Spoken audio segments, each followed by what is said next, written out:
ಉಪನ್ಯಾಸಮಯ ಅಂಗವಾಗಿ ಈ ವಿಶೇಷ ಕಾರ್ಯಕ್ರಮದ ಸಮ್ಮುಖವನ್ನು ವಹಿಸಿದಂತ ಬಸವರಾಜ ಹಾಗೂ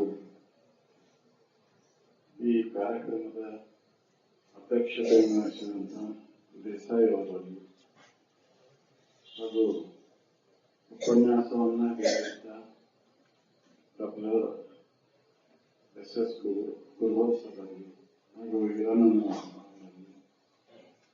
ಹಾಗೂ ಅತಿಥಿಗಳಾಗಿ ಆಗಮಿಸಿದಂತ ಗುರಣ್ಣನಂದು ಹನುಮಂತನಂದು ಹಾಗೂ ವೇದಿಕೆ ಮೇಲೆ ಆಸೀನರಾದಂತ ಎಲ್ಲ ಗುರುಗಳು ಹಾಗೂ ತಮ್ಮೆಲ್ಲರಲ್ಲೂ ನನ್ನ ವಂದನೆಗಳನ್ನು ತಿಳಿಸುತ್ತಾ ಸುಖ ಸ್ವರೂಪರು ಇಲ್ಲಿವರೆಗೂ ಈ ಓಂ ನಮ ಸುಖಾಯ ಓಂ ನಮ ಜ್ಞಾನವೇ ಈ ಮಂತ್ರದ ವಿಚಾರದ ಬಗ್ಗೆ ಇದನ್ನು ಯಾಕೆ ಇಟ್ರು, ಈ ಮಂತ್ರಗಳನ್ನ ಯಾಕೆ ನಮ್ಗೆ ಬೋಧ ಮಾಡಿದ್ರು ಅದನ್ನು ಬಗ್ಗೆ ಸಾಕಷ್ಟು ವಿಚಾರಗಳನ್ನು ತಾವೆಲ್ಲ ಕೇಳಿದ್ರು.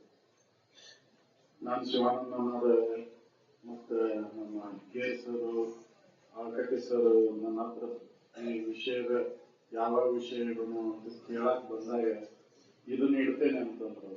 ಇದನ್ನೇ ಯಾಕೆ ಇಡ್ತೀರಿ ಅಂತ ಕೇಳಿ ಓಂ ನಮ ಸುಖಾಯ ಮತ್ತು ಓಂ ನಮ ಜ್ಞಾನವೇ ಈ ಮಂತ್ರದ ಬಗ್ಗೆನ ಉಪನ್ಯಾಸ ಯಾಕೆ ಇಡ್ತೀರಿ ಅಂತ ಕೇಳಿದಾಗ ಇಲ್ಲ ನಮ್ಗೆ ಕೆಲವೊಂದ್ ಮಂದಿ ಪ್ರಶ್ನೆ ಮಾಡಾಕತ್ತಾರ, ಎಲ್ಲಾ ಮಂತ್ರಗಳು ಹೀಗದವು, ನೀವೇನು ಹೊಸ ಮಂತ್ರ ಇದನ್ನ ನಡೆಸೋಣ ಅಂತೀರಿ ಅಂತ ಕೇಳಾಕತ್ತಾರ. ಅದಕ್ಕೆ ಇದ್ರ ಅರ್ಥ ಗೊತ್ತಾಗ್ಲಿ ಅನ್ನೋ ಸಲುವಾಗಿ ನಾವು ಇದನ್ನ ಇಡಬೇಕಂತ ಮಾಡಿದ್ರು. ಆಯ್ತು ಇಡ್ರಿ ಅಂತ ಹೇಳಿದಾಗ ನಿಂತು ಇಲ್ಲಿವರೆಗೂ ಅದರ ಕುರಿತಾದಂತ ಉಪನ್ಯಾಸವನ್ನ ತಾವೆಲ್ಲ ಕೇಳಿದ್ರು. ಇತಿಹಾಸದ ಪುಟಗಳನ್ನು ತೆಗೆದು ನೋಡಿದಾಗ ದೇವರ ಬಗ್ಗೆ ಕಲ್ಪನೆ ಮಾಡಿಕೊಂಡು ಭೇದವನ್ನು ತಾಳಿ ಹೊಡೆದಾಟ ಬಡದಾಟಗಳು ಯುದ್ಧಗಳು ಅನೇಕ ಸಾಮಾಜಿಕ ಕ್ರಾಂತಿಗಳು ಆಗಿದ್ದು ಇತಿಹಾಸ ಹೇಳ್ತವೆ. ಆ ಇತಿಹಾಸವನ್ನ ಅವರು ಓದಿದ್ದು ಆ ಇತಿಹಾಸದಲ್ಲಿ ಬರ್ತಕ್ಕಂತ ಈ ಕ್ರಾಂತಿ ಇದನ್ನ ಅವ್ರು ನೋಡಿ ಈ ಮಂತ್ರಗಳು ಏನಯ್ಯ 7 ಕೋಟಿ ಮಂತ್ರ ಅಷ್ಟು ಮಂತ್ರ ಇಷ್ಟು ಮಂತ್ರ ಅದಾವ ಅಂತ ಹೇಳ್ತವಲ್ಲ, ಇವು ಎಲ್ಲ ಏನ್ ಸೂಚಿಸ್ತಾವ ಅಂತಂದ್ರೆ ನಾಮರೂಪಗಳನ್ನು ಸೂಚಿಸ್ತಾವು. ಅದರ ಲಕ್ಷ್ಯಾರ್ಥ ಇರೋದು ಬೇರೆ ಐತಿ. ಅದು ಏನ್ ತಿಳಿಸ್ತೈತಿ ಅಂದ್ರೆ ಎಲ್ಲರಿಗೂ ಸುಖನ ಬೇಕಾಗೈತಿ. ಎಲ್ಲರೂ ಹೊಡೆದಾಟ ನಡೆಸಿತ್ತು ಎದಕ್ಕಂದ್ರ ಸುಖಕ್ಕಾಗಿನ. ಎಲ್ಲಾ ನಿಮ್ಮ ಯುದ್ಧಗಳು ಕ್ರಾಂತಿಗಳು ಹೋರಾಟಗಳು ಆಗಿತ್ತು ಎದರ ಸಲುವಾಗಿ? ಸುಖದ ಸಲುವಾಗಿ. ಆ ಸುಖ ಎಲ್ಲೈತಿ ಅಂತ ತಿಳ್ಕೊಳ್ಳಾರ್ದ ನಾಮರೂಪ ಕ್ರಿಯೆಯಲ್ಲೇ ಐತಿ, ಈ ವಿಷಯಾದಿ ವಸ್ತುಗಳಲ್ಲೇ ಐತಿ ಅಂತ ತಿಳ್ಕೊಂಡು ಹೊಡೆದಾಟ ನಡೆಸ್ಯಾರ. ಅದಕ್ಕೆ ಆ ನಾಮರೂಪಗಳನ್ನ ತೆಗೆದು ಹಾಕಿ ಅವೆಲ್ಲ ಮಿಥ್ಯಾದವು. ಅದಕ್ಕೆ ಆಧಾರವಾಗಿರುವಂತ ಅರಿವು ಇರುವ ಆನಂದ ಏನೈತಲ್ಲ ಅದು ಸತ್ಯ ಐತಿ. ಆನಂದಕ್ಕೆ ಇನ್ನೂವರೆಗೂ ಯಾವುದೇ ಗುರ್ತನ್ನ ಯಾವುದೇ ಜಗತ್ತಿನ ಇಷ್ಟೊಂದು ಪಂಡಿತರಲ್ಲ ಯಾರು ಅದಕ್ಕೆ ರೂಪವನ್ನು ಗುರುತಿಸಿಲ್ಲ ಅಂತ ತಿಳ್ಕೊಂಡು ಆ ರೂಪದ ಭಾವನೆ ಬದಲಾದಂತ ಶಬ್ದವನ್ನ ನಾವು ಇದನ್ನು ಅಂತ ತಿಳ್ಕೊಂಡು ಅದು ನಮ್ಮ ಮಂತ್ರದಲ್ಲಿ ಇದ್ರೂ ಕೂಡ ಅದು ಬೆಳಕಿಗೆ ಯಾರು ತಂದಿಲ್ಲ. ಅದು ಐತಿ, ಮೂಲತಃ ಐತದು, ಅದನ್ನ ಯಾರು ಬೆಳಕಿಗೆ ತಂದಿಲ್ಲ. ಯಾಕಂದ್ರೆ ಎಲ್ಲರಿಗೂ ಒಂದೊಂದು ಸೀಮಿತ ಭೇದವನ್ನ ಹುಟ್ಟಾಗ್ತಕ್ಕಂತ ನಮ್ಮ ವರ್ಗ ನಾನು ಇದು ಅಂತ ಗುರುತಿಸ್ಕೊಳಕ ನಾಮರೂಪಗಳನ್ನ ಇಟ್ಕೊಂಡು ಏನ್ ಅವ್ರು ಬೇರೆ ಇವ್ರು ಬೇರೆ ಭೇದತ್ವವನ್ನು ತಾಳೋ ಸಲುವಾಗಿದ್ದನ್ನ ಅದನ್ನ ಭೇದ ಭಾವದಾಗ ಇರ್ಲಿ ಅನ್ನೋ ಸಲುವಾಗಿದ್ದನ್ನ ಅದನ್ನ ಯಾರು ಬೆಳಕಿಗೆ ತರಲಿಲ್ಲ. ಅದಕ್ಕೆ ಅಜ್ಜಾರು ಇದನ್ನ ಶೋಧ ಮಾಡಿ ಇದನ್ನ ನನಗನ್ಸಿದ ಮಟ್ಟಿಗೆ ನಾನು ಹೇಳ್ತಾ ಇದ್ದದ್ದು ಚಾಕ್ಲಬ್ಬಿ ಒಳಗೆ ಇದನ್ನ ಹೇಳಿದ್ರು. ಅಲ್ಲೇ ಚಾಕ್ಲಬ್ಬಿ ಒಳಗೆ ಓಂ ನಮ ಸುಖಾಯ ಇದನ್ನ ಬೋಧ ಮಾಡಿದ್ರು. ಯಾಕಂದ್ರೆ ಅಲ್ಲಿ ಅಜ್ಜಾರನ್ನ ಕರ್ಕೊಂಡು ಬರುತ್ತಾ ಅಲ್ಲಿ ವೇದಿಕೆಗೆ ಕರ್ಕೊಂಡು ಬರುವಾಗ ಶಿವಾಯ ನಮ ಅಂತ ಹೇಳಿ ಭಜನಿ ಮಾಡ್ಕೊಂತ ಕರ್ಕೊಂಡ್ ಬರ್ತಿದ್ರಂತೆ. ಅದು ಇತರ ಪಂಗಡದವ್ರ ಮೇಲೆ ಅನ್ಯ ಇದ್ರ ಮೇಲೆ ಭೇದ ಮೂಡ್ ಬರಬಾರ್ದು ಅನ್ನೋ ಅನ್ನೋ ಉದ್ದೇಶದಿಂದ ಇವತ್ತಿನಿಂದ ಈ ಇದನ್ನ ಈ ಶಿವಾಯನ ತೆಗೆದು ಬಿಡ್ರಿ, ಸುಖಾಯನಮನ ಅನ್ಕೋಂತ ಬರ್ರಿ. ಇದನ್ನ ಯಾಕಂದ್ರೆ ಸುಖ ನಮಗೇ ಬೇಕಾಗೈತಿ, ಅದಕ್ಕೆ ನಮಗೆ ನಮಸ್ಕಾರ ಅಂತ ನಾನವೇ ನಮ್ಮವನ್ನ ಇದನ್ನ ಅನ್ಕೊಂತ ಬರ್ರಿ ಅಂತ ಅಲ್ಲಿ ಚಾಕ್ಲಬಿ ಮುಖಾನೊಳಗೆ ಇದನ್ನು ಹೇಳಿದರು. ಇದು ವೇದತ್ವವನ್ನು ಹೋಗ್ಲಾಡಿಸುವಂತ ಒಂದು ವಿಚಾರಕ್ಕಾಗಿ ಹೇಳಿದಂತ ವಿಚಾರ. ಯಾಕೆ ವೇದ ಎಲ್ಲೈತಿ ಅಲ್ಲಿ ಸಮಾಧಾನ ಶಾಂತಿ ಇಲ್ಲ. ವೇದ ಹೋದಾಗ ಸಮಾಧಾನ ಶಾಂತಿ ಐತಿ. ಅದಕ್ಕೆ ವೇದ ಭಾವ ಅಳದ ನಿಂದೆ ನಿಲುವೆ ಸಮಾಧಿ ಅಂತ ಹೇಳಿ. ಎಲ್ಲಿವರೆಗೂ ವೇದತ್ವ ಇರ್ತೈತಿ ಅಲ್ಲಿವರೆಗೆ ಸಮಾಧಾನ ಇಲ್ಲ, ಅಲ್ಲಿವರೆಗೂ ಸಮಾಧಿಯನ್ನು ಹಚ್ಚಾಕಾಗುದಿಲ್ಲ. ಈ ಭೇದ ಭಾವವನ್ನು ಹೊಡೆದು ಓಡ್ಸಾಕ ಈ ಸುಖ ಶಬ್ದ ಇಟ್ಟಿದ್ದು. ಸುಖಕ್ಕೆ ಯಾರು ಇಲ್ಲಿವರೆಗೂ ರೂಪವನ್ನ ಹೇಳಿಲ್ಲ. ಯಾರಾದ್ರೂ ಚಿತ್ರ ಬರ್ದಾರಂದ್ರೆ ಸುಖದ ಗುರ್ತನ ಯಾರ ಹಿಂಗೆ ಗುರುತಿಸ್ಯಾರನ? ಇಲ್ಲ. ಆಕಾಶದ ಚಿತ್ರ ಬರಿ ಅಂದ್ರೆ ಬರ್ತಾರ, ಬಯಲಿನ ಚಿತ್ರ ತೋರ್ಸಂದ್ರೆ ತೋರ್ಸ್ಯಾರ ಏನೋ ಹಿಂಗೆ ಐತಿ ಅಂತ. ಆ ಸುಖಕ್ಕೆ ಯಾರು ಇನ್ನೂವರೆಗೂ ಚಿತ್ರ ಬರಲಿಲ್ಲ. ಯಾಕಂದ್ರೆ ಅದು ಕಲ್ಪನೆಗೆ ನಿಲುಕಲಾರದ ವಸ್ತು. ಕಲ್ಪನೆ ಮಾಡಿ ಬರಕ್ ಬರುದಿಲ್ಲ. ಅದು ಅನುಭವಗಮ್ಯ ಐತದು, ಇಂದ್ರಿಯ ಗಮ್ಯ ಇಲ್ಲದು. ಅದಕ್ಕೆ ಆ ಸುಖ ನನಗಿಲ್ಲ, ಅದು ನನ್ನೊಳಗೆ ಐತದು. ಹೊರಗೆ ಹುಡುಕಿದ್ರೆ ಸಿಗುದಿಲ್ಲದು. ನೀವು ಇಂದ್ರಿಯಗಳ ಮುಖಾಂತರ ಎಷ್ಟು ಹುಡುಕಿದ್ರು ಸುಖದ ಅನುಭವ ಆಗುದಿಲ್ಲ. ಕಣ್ಣಿನಿಂದ ರೂಪ ನೋಡ್ತೀರಿ ಹೊರತಾಗಿ ಸುಖ ನೋಡುದಿಲ್ಲ. ನೀವು ಕಿವಿಯಿಂದ ಶಬ್ದ ಕೇಳ್ತೀರಿ ಹೊರತಾಗಿ ಸುಖ ನೋಡುದಿಲ್ಲ. ನಾಲಿಗೆಯಿಂದ ಉಪ್ಪು ಖಾರ ಹುಳಿ ರುಚಿಯನ್ನ ನೋಡ್ತೀರಿ ಹೊರತಾಗಿ ಸುಖವನ್ನ ನೋಡುದಿಲ್ಲ. ಚರ್ಮದಿಂದ ಮೃದು ಕಠಿಣ ನೋಡ್ತೀವಿ ಹೊರತಾಗಿ ಸುಖ ನೋಡುದಿಲ್ಲ. ಸುಖದ ಅನುಭವ ಆಗುವುದು ಒಳಗೆ, ನಿಮ್ ಒಳಗ ಆಕೈತಿ. ಈ ಇಂದ್ರಿಯ ಅನುಭವವನ್ನು ಬಿಟ್ಟು ನೋಡಿದಾಗ ಸುಖದ ಅನುಭವ ಆಕೈತಿ. ನಾವು ಇಂದ್ರಿಯಗಳ ಅನುಭವ ನೋಡ್ಕೊಂತ ಹೋದಾಗ ವಿಷಯ ವಸ್ತುಗಳ ಗೋಚರಕ್ಕೆ ಹೊರತಾಗಿ ಸುಖದ ಗೋಚರ ಆಗುದಿಲ್ಲ. ಅದಕ್ಕೆ ಆ ಸುಖದ ನೆನಪು ಭಾವದಾಗ ಇರ್ಲಿ, ಆ ಭಾವದಾಗ ಕಡೆ ಒಳಗೆ ಇರ್ಲಿ ಅನ್ನೋ ಸಲುವಾಗಿ ಈ ಸುಖಾಯನಮ ಅಂತ ಹೇಳಿದ್ರು. ನೀವು ಶಿವ ಅಂತ ಶಿವಾಯನಮ ಅಂತ ಇಟ್ಕೊಂಡ್ರ ಒಂದು ವರ್ಗದವರು ಅದನ್ನ ಹೇಳ್ತಾರ, ಇನ್ನೊಂದು ವರ್ಗದವ್ರಿಗೆ ಅದು ಬೇಡ. ಇನ್ನೊಬ್ರು ಬೇರೆ ಇಟ್ಕೊಂಡಾರ, ಇನ್ನೊಂದು ಕಂಡದವ್ರಿಗೆ ಇವು ಇಲ್ಲ ಇಲ್ಲ. ನಮ್ಮ ಮಂತ್ರಗಳು ಈ ಭಾರತ ದೇಶದವರಿಗೆ ಅಷ್ಟೇ ಅದಾವು. ಇನ್ನೊಂದು ದೇಶದವರಿಗೆ USA ದವರಿಗೆ UK ದವರಿಗೆ ಹಿಂಗಂದ್ರೆ ಏನು ಅಂತಾರ. ಯಾಕಂದ್ರೆ ಅವ್ರಿಗೆ ಗೊತ್ತಿಲ್ಲ. ಎಲ್ಲರಿಗೂ ಬೇಕಾಗಿದ್ದು ಆ ಸುಖ. UK ದವರಿಗೂ ಬೇಕು, USA ದವರಿಗೂ ಬೇಕು, ಇಂಗ್ಲೆಂಡ್ ನಮಗೂ ಬೇಕು, ಪಾಕಿಸ್ತಾನದವರಿಗೂ ಬೇಕು, ಚೀನಾದವರಿಗೂ ಬೇಕು, ಇಂಡಿಯಾದವರಿಗೂ ಎಲ್ಲರಿಗೂ ಸುಖ ಬೇಕು. ಆ ಸುಖಕ್ಕಾಗಿನೇ ಎಲ್ಲರೂ ಓಡಾಟ. ಆದ್ರ ಸುಖ ನನ್ನೊಳಗೆ ಐತಿ ಅಂತ ತಿಳ್ಕೊಲಾತ ಹೊಡೆದಾಡಕತ್ತೀವಿ ನಾವು. ಯಾರೋ ಒಬ್ರು ಭೂಮಿ ಇಂಬ ಮಾಡ್ಕೊಂಡು ಸುಖ ಆಯ್ತಂತಾರ, ಯಾರೋ ಒಬ್ರು ಮಜಲಿನ ಮೇಲೆ ಮಜಲ್ ಕಟ್ಟಿಸ್ಕೊಂಡ್ರು ಸುಖ ಆಯ್ತಂತಾರ, ಯಾರೋ ಒಬ್ರು ಮನಿ ತುಂಬಾ ಸಾಮಾನ್ಯ ಇದ್ರ ಸುಖ ಆಯ್ತಂತಾರ, ಯಾರೋ ಒಬ್ರು ಮಕ್ಳು ಮನಿ ತುಂಬಾ ಇದ್ರ ಸುಖ ಆಯ್ತಂತ ತಿಳ್ಕೊಂಡು ಮಕ್ಕಳನ್ನ ಪಡಿತೇವು. ಇವೆಲ್ಲ ಸುಖಕ್ಕಾಗಿ ಮಾಡ್ಕೊಂಡೆ ಹೋಗ್ತಾರೆ. ಆದ್ರೆ ಇವು ಯಾವ ಸುಖವನ್ನ ಕೊಟ್ಟಿಲ್ಲ ನಮ್ಗೆ. ವಿಚಾರ ಮಾಡಿ ನೋಡಿದ್ರೆ ಏನ್ರಿ, ನಾ ಸಾಕಷ್ಟು ಇವನ್ ಗಳಸಾಕ ನಾ ಎಲ್ಲಾ ದನದೆ, ಆದ್ರೆ ನಾ ಸುಖ ಹೊಂದಬೇಕಂತ ಇವನ್ನೆಲ್ಲಾ ಮಾಡಿಕೊಂಡೆ, ಆ ಸುಖ ಇರೋದ್ರೊಳಗೆ ಸಿಕ್ಕಿಲ್ಲ. ಕೊನೆ ಅನುಭವ ಹೇಳ್ತಾರ.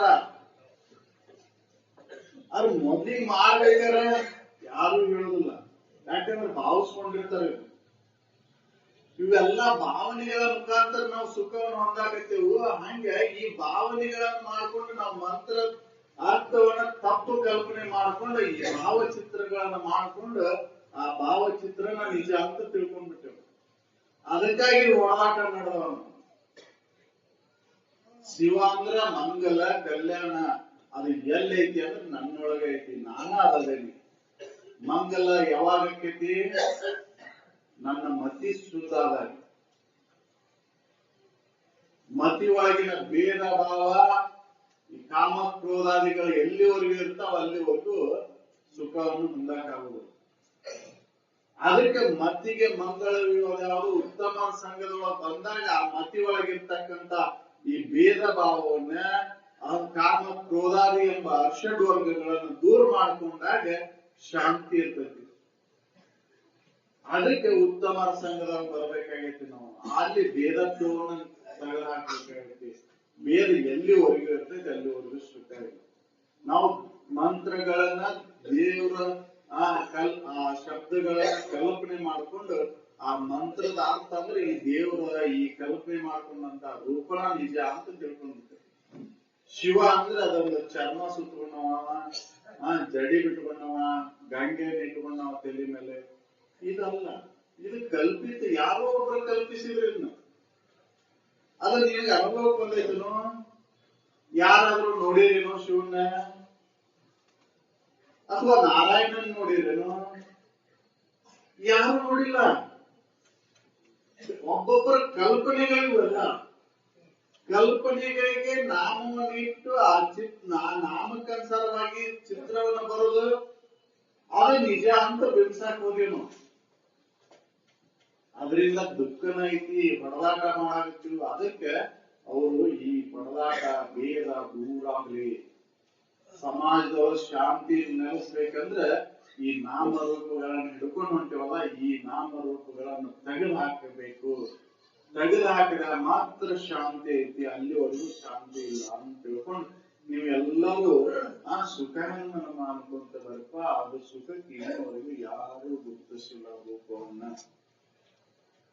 ಅವರಲ್ಲಿ ಯಾರು ಗುರುತಿಸರನ್ನು ಇನ್ನುವರೆಗೆ ಯಾವ್ದರ ಜಗತ್ತಿನ ಯಾವ್ದರ ಪಂಡಿತರು ಇಲ್ಲ.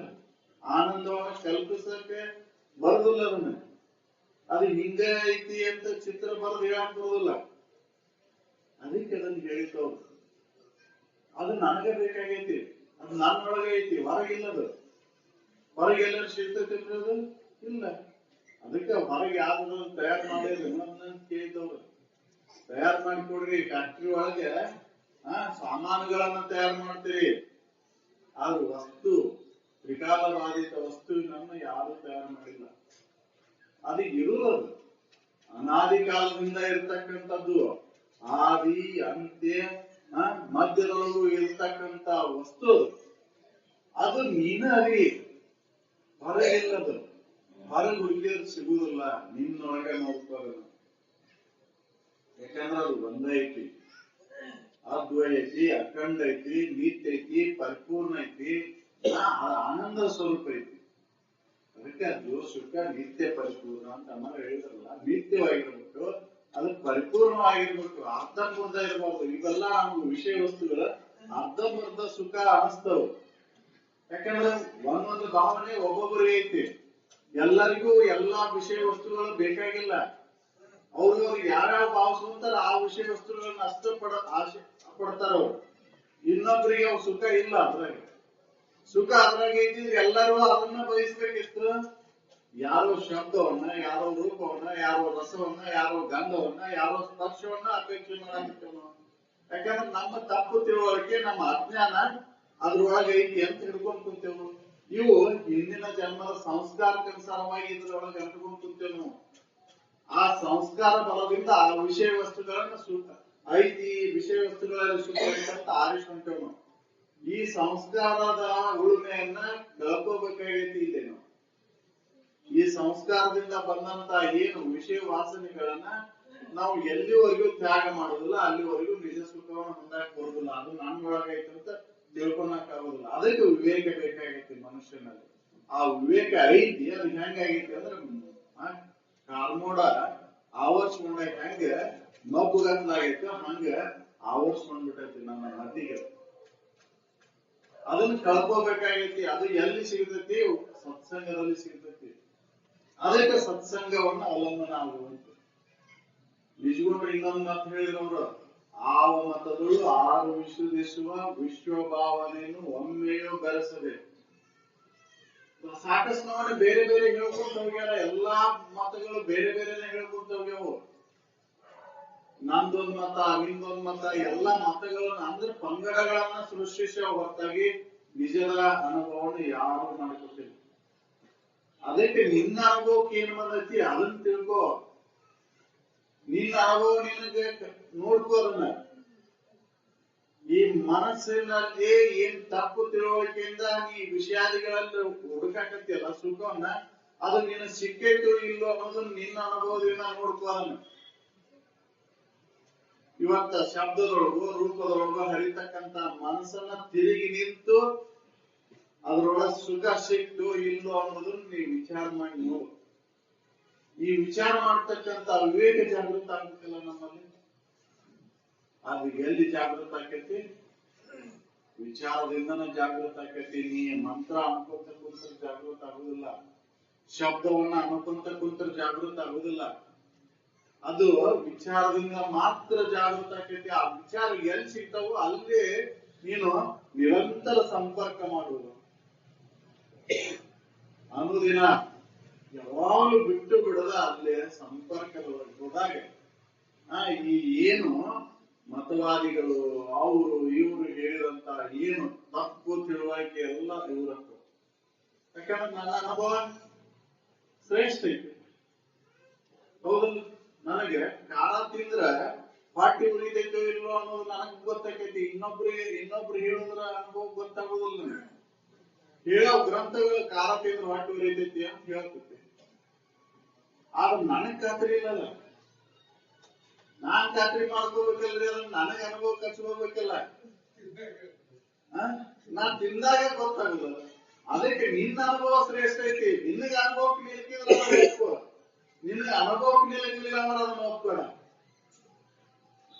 ಅದಕ್ಕೆ ನನ್ನ ಅನುಭವವನ್ನು ನನ್ನೊಳಗೆ ಮಾಡ್ಕೋಬೇಕಾಯ್ತು. ಅದನ್ನ ಹೊರಗೆಲ್ಲ ಮಾಡ್ಕೊಂಡು ಅದನ್ನ ಯಾವುದೇ ಶಬ್ದ ರೂಪ ಇದನ್ನ ಹಿಡ್ಕೊಂಡು ಹೋಗೋದು ಅನುಭವಕ್ಕೆ ಹೋಗಲ್ಲ.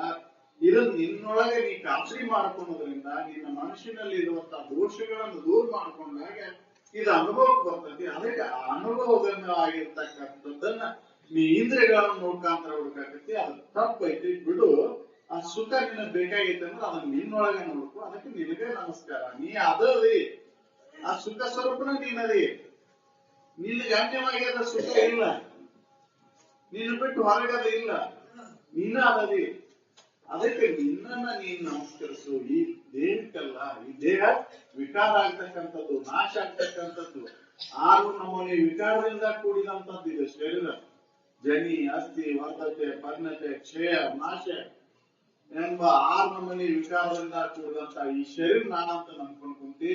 ಇದನ್ನ ಕೈ ಬಿಟ್ಟಾಗ ನೀನು ಅರುವ ನೀನದಿ, ಆನಂದ ಸ್ವರೂಪನ ನೀನದಿ ಅನ್ನುವಂತ ಅನುಭವ ಬರ್ತತಿ.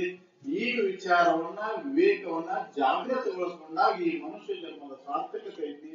ಅದಕ್ಕೆ ನಾವು ಸದಾ ಈ ಮಂತ್ರದ ವಿಚಾರಗಳನ್ನ ಅರ್ಥಾನುಸಂಧಾನ ಮಾಡ್ಕೊಂತ ಹೋದಾಗ ಮಾತ್ರ ಖಾತ್ರಿ ಆಗುತ್ತದೆ. ಅದಕ್ಕೆ ನನ್ನ ಅನುಭವ ಕಥೆ ನೋಡ್ಬೇಕಾಗೈತಿ. ಇದನ್ನ ಹೊರಗಲ್ಲ, ಒಳಗೆ ನೋಡ್ಕೋಬೇಕಾಗೈತಿ. ಹೊರಗೆ ನೋಡ್ಕೊಂಡು ಆ ಸುಖ ಸ್ವರೂಪರಾಗಿ ಈ ಜೀವನವನ್ನ ಸ್ವಾರ್ಥಕಗೊಳಿಸುವ ಅಂತೇಳಿ ನಾನು ಒಂದೆರಡು ಮಾತನ್ನು